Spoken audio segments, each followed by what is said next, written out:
Our naval weapon systems are designed to meet the tactical needs of the fleet.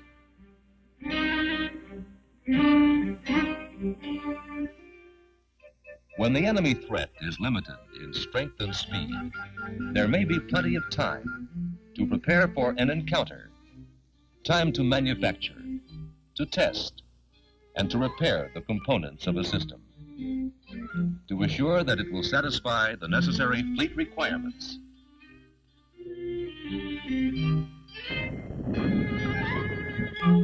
With the utmost effectiveness.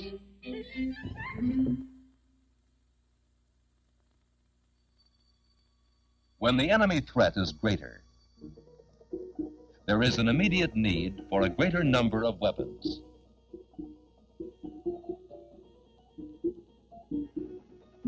There is also a need for increased manufacturing ashore.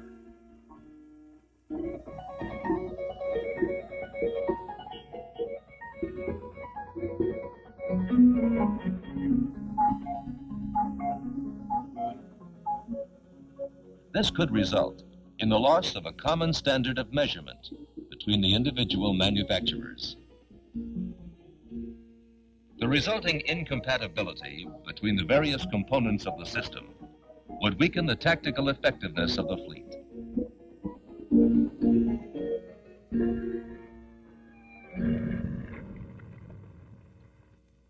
When any components are manufactured, it is expected that a certain percentage of them will not measure up to the designer's specifications. Therefore, an accurate method of testing components must be established at the manufacturing level to determine which items will be certain to work properly and which will not. But even good components will not remain that way forever. As time passes, they deteriorate. Fewer and fewer will be able to do the job required of them.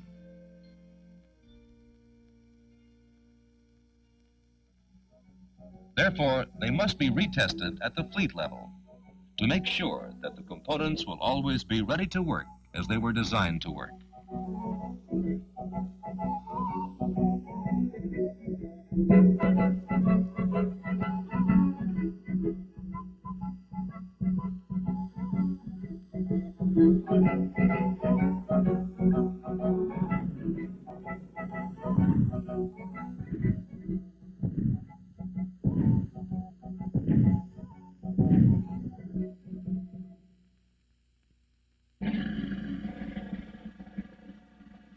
As the requirements of a weapon system increase, so does the need for more testing equipment.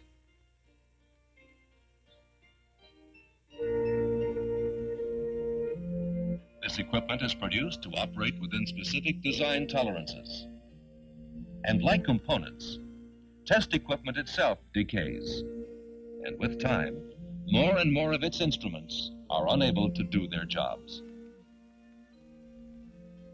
When used, these inaccurate instruments will accept items with bad components at either end of the spectrum.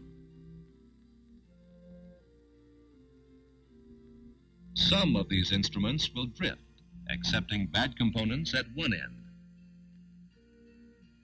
while good ones at the other end are rejected.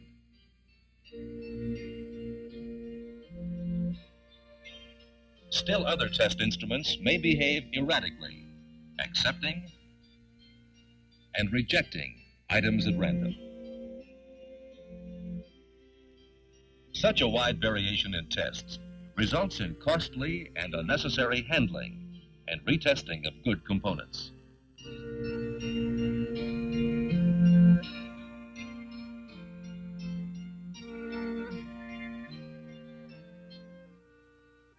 Even worse, it It results in the use of bad components and weakens the fleet's combat potential.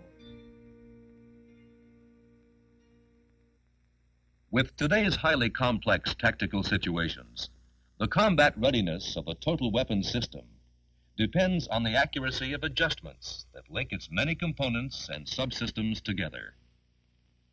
The failure of the entire weapons system could be due to an error in position fix of a few arc seconds, or to a communications delay of a few microseconds. Or the system might fail because of a fire control error of a few millivolts, or because of an equally small variation in a guidance correction signal. Many of the components which make up a highly complex weapons system are extremely delicate and decay at a very fast rate. Within weeks of their installation, some are no longer doing the job required of them. It may be impossible to detect this decay, except through the continuous use of complex monitoring equipment, which transfers information from one subsystem to another.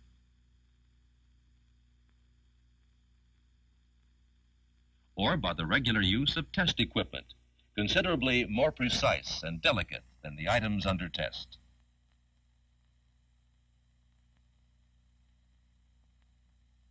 As the testing and monitoring equipment decays, though it may appear to be functioning properly, it will in fact be giving increasingly erroneous readings, upon which incorrect adjustments to the system will be made.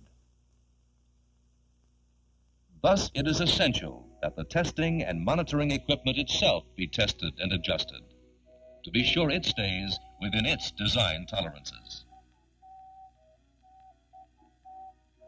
Without this assurance of a higher level of tests, we can expect a gradual decrease in the combat readiness of the fleet.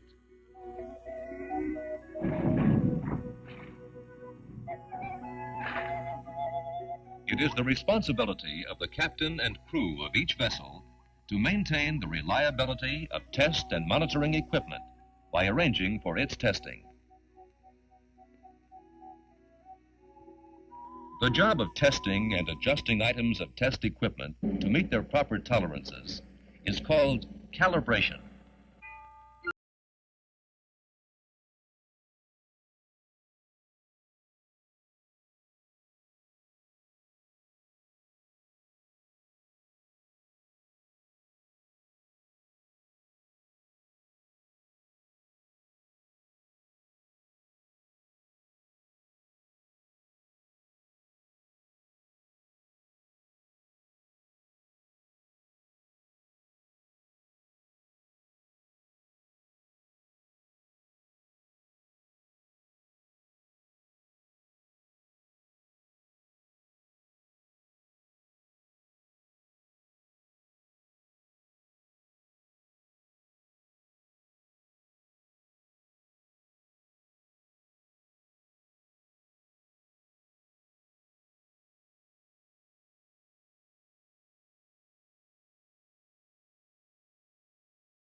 Of each vessel.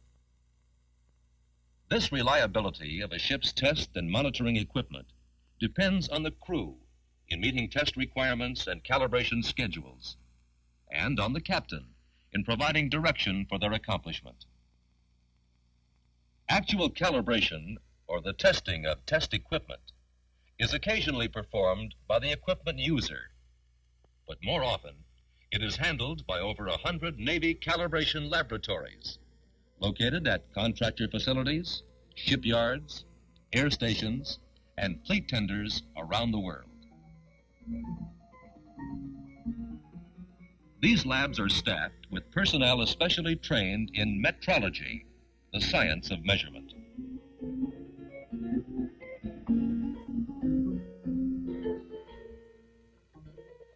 The calibration instruments used here are in turn tested and realigned by more exact calibration equipment located at Navy Standards Laboratories. There is still more precise equipment, which compares the equipment of these labs with the highest of all standards of measurement at the National Bureau of Standards. This network of calibration and standards laboratories is carefully integrated and standardized by providing each lab with identical equipment and identical technical procedures and training. Periodic calibration schedules are established according to the known decay rate of each piece of test equipment. These schedules vary from periods of 1 month to as much as a year or more.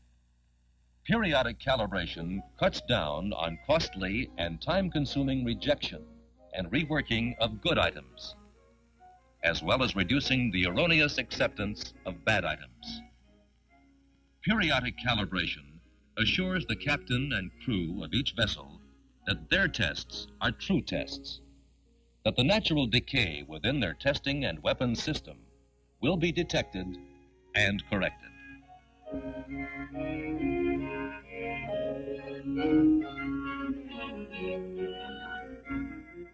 Why do we calibrate?